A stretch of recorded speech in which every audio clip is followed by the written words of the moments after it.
yo maté a mi padre la noche en que la Catedral de Granada se iluminó con velas por su santidad. No con un cuchillo, sino con el silencio que guardé durante años, un silencio que me ahogaba como el Guadalquivir en crecida. Y si el cielo existe, que Dios me perdone por desear que Antonio, el hombre que me salvó de la calle, ardiera en el infierno por lo que me hizo a los 13. Me llamo Carlos, y en esta ciudad de moriscos y cruces, donde las calles empedradas susurran secretos bajo las bugambillas, crecí creyendo que el amor era una jaula dorada. Antonio me encontró a los 12, un chaval flaco y sucio mendigando en el Albaicín, con el estómago rugiendo más fuerte que las campanas de la mezquita. Era el párroco estrella de la catedral, el que convertía herejes con palabras suaves y caridad fingida. Me adoptó, me dio un techo en su casa parroquial, ropa limpia y lecciones de latín. «Eres mi milagro, Carlos», me decía, con esa sonrisa que hacía que las beatas de la parroquia se santiguaran de emoción. Pero yo sabía que no era un milagro, era una deuda que pagaría con mi alma. Granada era mi cárcel y mi salvación. Las tardes en el Sacromonte, con el viento traicionero que subía del Darro, olían a jazmín y a humo de castañas asadas. Yo jugaba al fútbol con los gitanos en las cuevas, pateando una pelota desinflada contra paredes que guardaban ecos de flamenco y llanto. Antonio me observaba desde lejos, siempre con esa sotana impecable, el crucifijo de oro balanceándose como un péndulo de juicio. «No te juntes con esa chusma, hijo. Tú eres de Dios ahora». Y yo obedecía, porque en el fondo, temía volver a la nada. La nada era peor que sus abrazos demasiado largos, que sus manos que se demoraban en mi hombro como si midieran el peso de un pecado. La familia que me dio era una ilusión tejida con hilos de hipocresía. No había madre, solo las monjas que venían a cocinar en la rectoría, mujeres de rosarios eternos y ojos que juzgaban sin palabras. Antonio era todo, padre, confesor, verdugo. Las cenas eran rituales fríos, con sopa de ajo y pan duro, mientras él recitaba salmos sobre la pureza del alma. Yo comía en silencio, sintiendo como el calor de la lumbre subía por mi cuello, recordándome la primera vez que lo vi de verdad. A los 13, en el baño de la rectoría, cuando entré sin llamar y lo encontré frente al espejo, no rezando, sino tocándose con furia, murmurando mi nombre como una plegaria profana. «Sal, Carlos. Esto es entre Dios y yo». Su voz era un trueno ahogado, y yo salí corriendo, con el corazón latiendo como un tambor gitano en Semana Santa. Desde esa noche, el mundo se tiñó de sombras que no eran de la catedral. Yo me convertí en su sombra, en el hijo perfecto que posaba para las fotos parroquiales, el altar boy que servía misa con manos temblorosas. Pero por dentro, era un volcán dormido bajo la Sierra Nevada. Empecé a notar cómo me miraba en la sacristía, cómo su mano rozaba la mía al pasarme el cáliz, un roce que quemaba más que el incienso. «Eres tan puro, Carlos. Como San Sebastián antes de las flechas». Y yo sonreía, porque ¿qué más podía hacer? Si hablaba, perdía todo, el techo, la escuela, la ilusión de familia. Así que enterré el secreto en el jardín de la rectoría, bajo el limonero que perfumaba las noches de insomnio. Los años se arrastraron como procesiones lentas en la Alhambra. A los 16, descubrí que no era solo su mirada lo que me perturbaba, era la mía propia. En el instituto de la Plaza Nueva, rodeado de chicos que olían a colonia barata y sueños de toros, sentí por primera vez el tirón hacia Javier, el moreno de ojos negros que dibujaba grafitis en las paredes del Genil. Nos besamos detrás del muro de la catedral, un beso torpe y salado como las aceitunas de la Alpujarra, y en ese instante supe que era gay. No por los libros que robaba en la biblioteca, no por las películas prohibidas en el videoclub de la calle Elvira, sino por el vacío que Javier llenaba, un vacío que Antonio había cavado con sus silencios cargados. Pero contárselo a alguien era un lujo que no me permitía. Antonio lo intuía, lo olfateaba como un sabueso en confesionario. «Cuidado con los demonios de la carne, hijo. La lujuria es el primer paso al abismo». Sus sermones en la parroquia eran para mí, disfrazados de lecciones generales. La gente lo aplaudía, las viudas le besaban la mano, el obispo lo citaba en sus cartas pastorales. Padre Antonio, el salvador de almas perdidas. Y yo, su alma perdida, me tragaba las náuseas en el banco de madera, sintiendo como el sudor me empapaba la camisa bajo la Virgen de las Angustias. La presión crecía como la marea en la costa tropical. Javier y yo nos veíamos a hurtadillas, en las ruinas del monasterio de San Jerónimo, donde el eco de nuestros jadeos se perdía entre las columnas mudéjares. Él era libertad, risas roncas y manos que no pedían perdón. Pero cada vez que volvía a la rectoría, Antonio estaba allí, esperándome con una copa de manzanilla y preguntas veladas. ¿Dónde has estado, Carlos? Dios ve todo. Y yo mentía, con la lengua pastosa, mientras su mirada me desnudaba capa a capa. Una noche, después de una misa por los difuntos, me encontró con una marca en el cuello, un moratón que Javier dejó como mapa de escape. Eso no es de un amigo, hijo. Es del diablo. Su voz era un susurro de seda rasgada, y por primera vez, vi el miedo en sus ojos, miedo a perderme, o peor, miedo a que yo supiera que él era el diablo. Empecé a beber solo en mi cuarto, el vino rancio que robaba de la bodega parroquial, para ahogar el asco que me subía por la garganta. Sueños me asaltaban, Antonio sobre mí, no como padre, sino como el monstruo que vi a los 13, y yo gritando sin voz mientras la catedral se derrumbaba. Despertaba empapado, con el crucifijo que me regaló apretado en el puño hasta sangrar. Javier notaba mi distancia, estás como un fantasma, Carlitos. ¿Qué te pasa? Le dije que era el padre, que su sombra me asfixiaba, pero no el secreto completo. No podía. Déjalo, ve a Madrid o algo. Granada te come vivo. Pero yo no podía irme, era su ancla, su milagro público. La humillación se acumulaba como polvo en las vidrieras. En la parroquia, las beatas me mimaban, qué bendición tener un padre como Antonio, y yo asentía, con el estómago revuelto.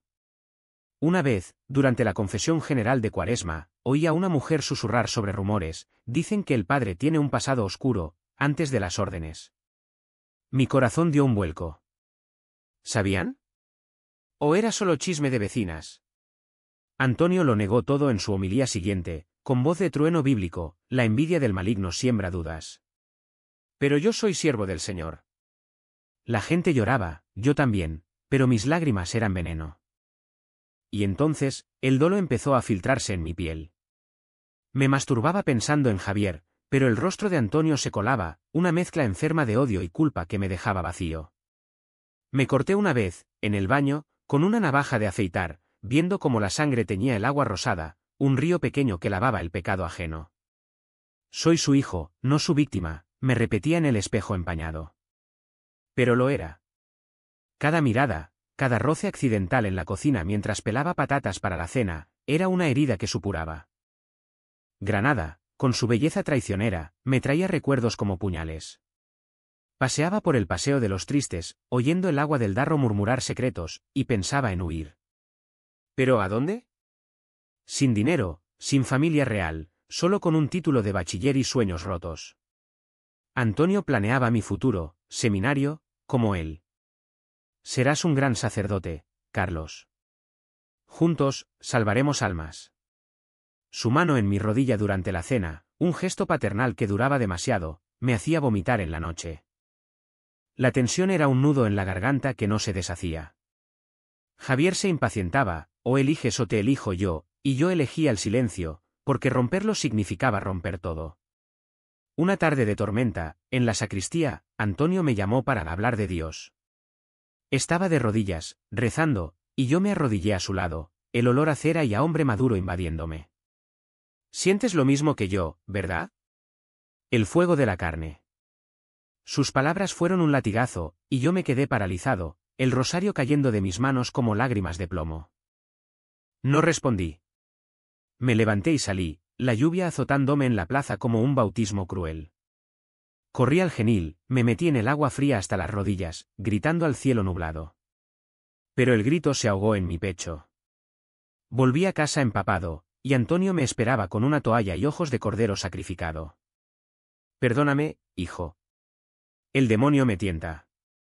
Y yo lo perdoné, porque era más fácil que odiarlo.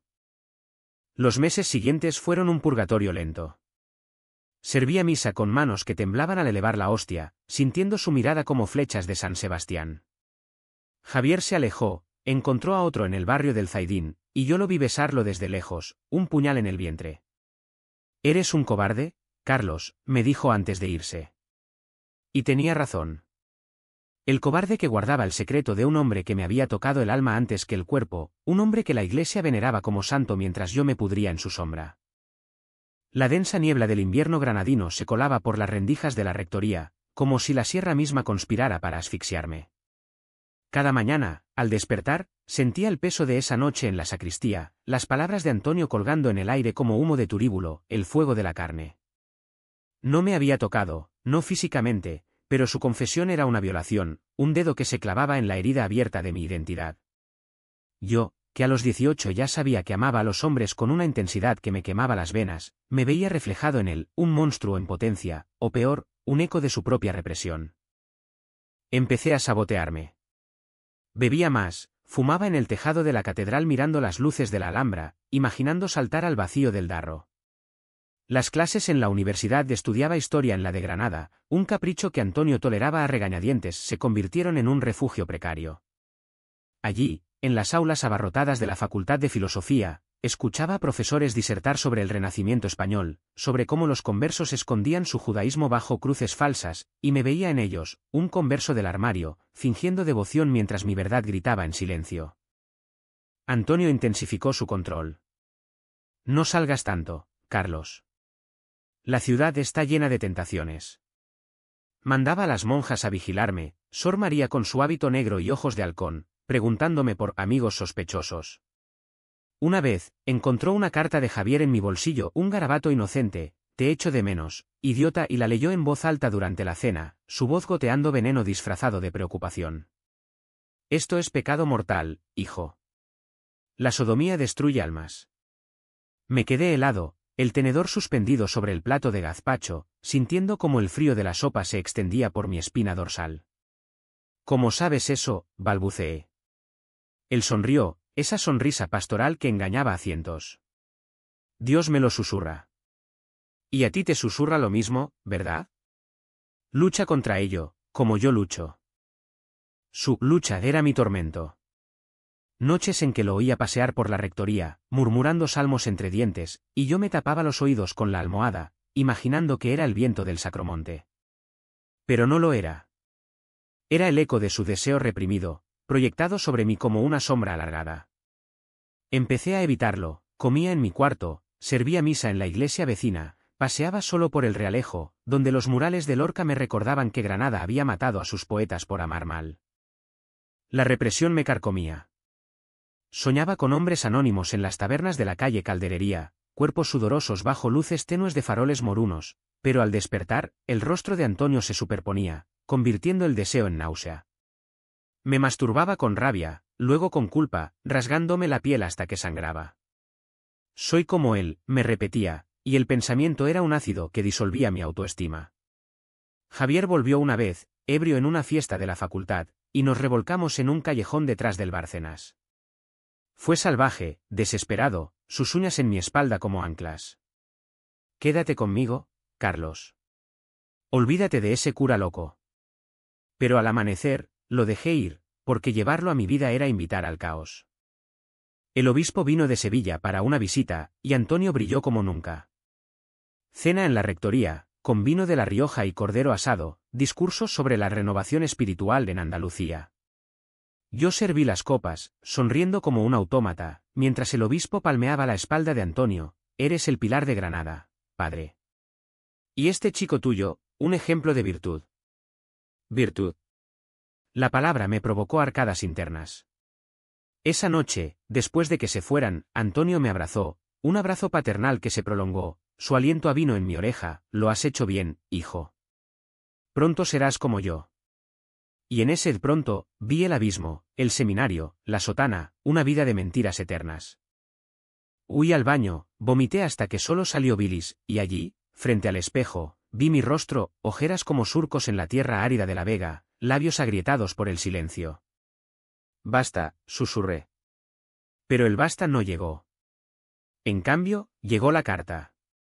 Una carta anónima, deslizada bajo la puerta de la rectoría: sé lo que le haces al chico. Renuncia o lo digo todo. El papel temblaba en mis manos, no por miedo, sino por una esperanza enferma. ¿Alguien más sabía? ¿Sería mi salvación o mi ruina? Antonio la encontró al día siguiente. Su rostro palideció como la hostia en la misa, y me miró con ojos de rata acorralada. No es nada, Carlos. Calumnias del demonio. Pero lo era todo. Empezó a rezar más, a ayunar, a encerrarse en la capilla privada con velas que olían a cera quemada y desesperación. Yo lo observaba desde la puerta entreabierta, viendo cómo se flagelaba con un cinturón de cuero, surcos rojos en su espalda pálida. Por mis pecados, gemía. Y yo quería gritar, son mis pecados los que cargas. Pero no lo hice. En cambio, escribí a Javier, vuelve. Necesito salir de aquí. La espera fue un infierno lento. Javier llegó una semana después, en moto desde Málaga, con el viento salado pegado a su chaqueta de cuero. Nos encontramos en el mirador de San Nicolás, con la Alhambra como testigo impasible. Me voy, Javi. No aguanto más. Él me besó con fuerza, sus manos en mi cintura como promesas. Ven conmigo. Alquiler en el centro, trabajos en bares. Somos jóvenes, coño. Por primera vez en años, reí, una risa cruda que rompió el nudo en mi garganta. Planeamos, robaría dinero de la colecta parroquial, suficiente para un billete a Barcelona, donde nadie conocía a Antonio. Pero el destino de Granada es traicionar. Esa misma noche, durante la vigilia de la Inmaculada, la catedral rebosaba de fieles, velas parpadeando como estrellas falsas. Antonio predicaba desde el púlpito, su voz un torrente de redención, el pecado nos tienta, pero la gracia nos salva. Amén. Yo estaba en el coro, sosteniendo el libro de Salmos, cuando lo vi, el obispo, susurrando algo al oído de Sor María. Ella asintió, y sus ojos se clavaron en mí, no en Antonio. Mi estómago se hundió. No era sobre él. Era sobre mí. Al final de la misa, Antonio me llevó a la sacristía, su rostro demacrado por el ayuno. Han venido por ti, Carlos. Dicen que eres ¿impuro? La palabra cayó como una losa. ¿Quién? El obispo. Una denuncia anónima. Sobre tus devaneos con ese chico. El mundo se inclinó. La carta no era para él, era para mí. Alguien me había visto con Javier, un chivatazo de las monjas o de un vecino chismoso. No puedes quedarte. Te enviarán a un reformatorio eclesiástico, o peor. Su voz era un lamento, pero en sus ojos vi alivio, alivio de que el foco se desviara de su propio abismo. Me derrumbé contra la pared, las lágrimas surcando mi rostro como el darro en invierno. Tú lo sabías. Desde el principio. Él negó con la cabeza, pero yo grité, a los 13. Te vi, Antonio. En el baño, tocándote, diciendo mi nombre. El silencio que siguió fue ensordecedor, roto solo por el goteo de una vela extinguida. Su rostro se contorsionó, vergüenza, rabia, un destello de deseo reprimido. Era una prueba, hijo. Dios me ponía a prueba. No. Era tu puta debilidad, y me la pasaste como una enfermedad. Lo abofeteé entonces, mi mano dejando una marca roja en su mejilla lampiña. Él no se movió, solo murmuró, perdóname. Pero el perdón era un lujo que ya no tenía. Salí corriendo de la sacristía, la catedral un laberinto de sombras y ecos de salmos. Afuera, la noche de Granada me recibió con lluvia fina, lavando el incienso de mi piel. Corrí al mirador, donde Javier me esperaba, y le conté todo, el secreto de los 13, la confesión en la sacristía, la denuncia que me acechaba. Él me abrazó, fuerte, sin palabras, y en ese abrazo supe que el turning point no era la revelación, era mi huida. Empaqué una mochila esa noche, ropa, el crucifijo que ahora usaba como recordatorio de cadenas rotas, y el dinero robado poco, pero suficiente para un autobús a Barcelona. Antonio no me detuvo, dormía en la capilla, flagelándose por pecados que ya no eran solo suyos. Al amanecer, dejé una nota en su escritorio, la verdad no se reza, se vive. No me busques. Y me fui, el sol naciente tiñendo la sierra de oro falso, mientras la catedral sonaba sus campanas como un adiós burlón. El viaje fue un borrón de paisajes andaluces, olivares infinitos, el rumor del mar en Motril, el hedor a diésel en las paradas. Javier iba a reunirse conmigo en Barcelona, pero yo necesitaba ir solo primero, purgar la Granada de mis venas. En el autobús, lloré por primera vez sin culpa, lágrimas que sabían a libertad salada. Pero el shock me dejó hueco, el rostro de Antonio, no en ira, sino en súplica, se clavaba en mi mente. ¿Había sido amor torcido, o solo poder? ¿Y yo, era víctima o cómplice por mi silencio? Llegué a Barcelona al mediodía, la ciudad un caos de ramblas y turistas, donde nadie me conocía. Alquilé una habitación en el barrio gótico, un cuchitril con vistas a una pared sucia, y busqué trabajo en un bar de la calle Escudellers.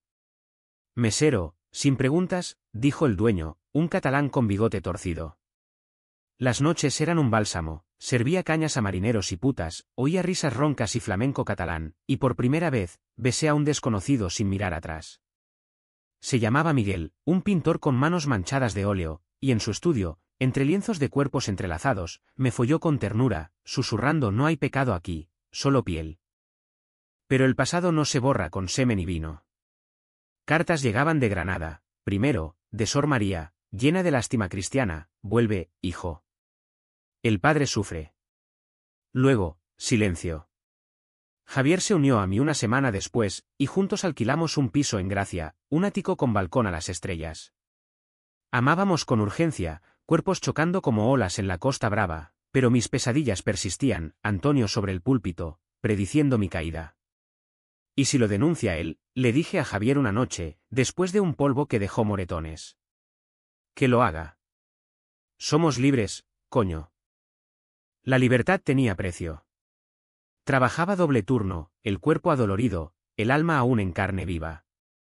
Envié una postal a Antonio, vivo. No rezo, pero respiro. No respondió. Rumores llegaban por amigos de la facultad, el obispo había investigado la denuncia, pero sin pruebas, solo chismes, la archivaron. Antonio seguía en su pedestal, pero más delgado, más ausente. Dicen que ayuna como un loco, me escribió un excompañero. Y yo sentía una punzada, hambre de Dios o de mí. El clímax llegó en primavera, cuando regresé a Granada por necesidad, un amigo enfermo, un favor que no podía negar. Bajé del tren en la estación, el aire cargado de azahar traicionero, y caminé directo a la catedral. No para misa, sino para confrontación. Antonio estaba en el confesionario, oyendo pecados ajenos, su silueta encorvada bajo la luz filtrada de los vitrales. Entré, me arrodillé en el anonimato de la rejilla. Absuélveme, padre, porque he pecado. Mi voz era un hilo, pero él la reconoció al instante. Carlos. El confesionario tembló con su suspiro.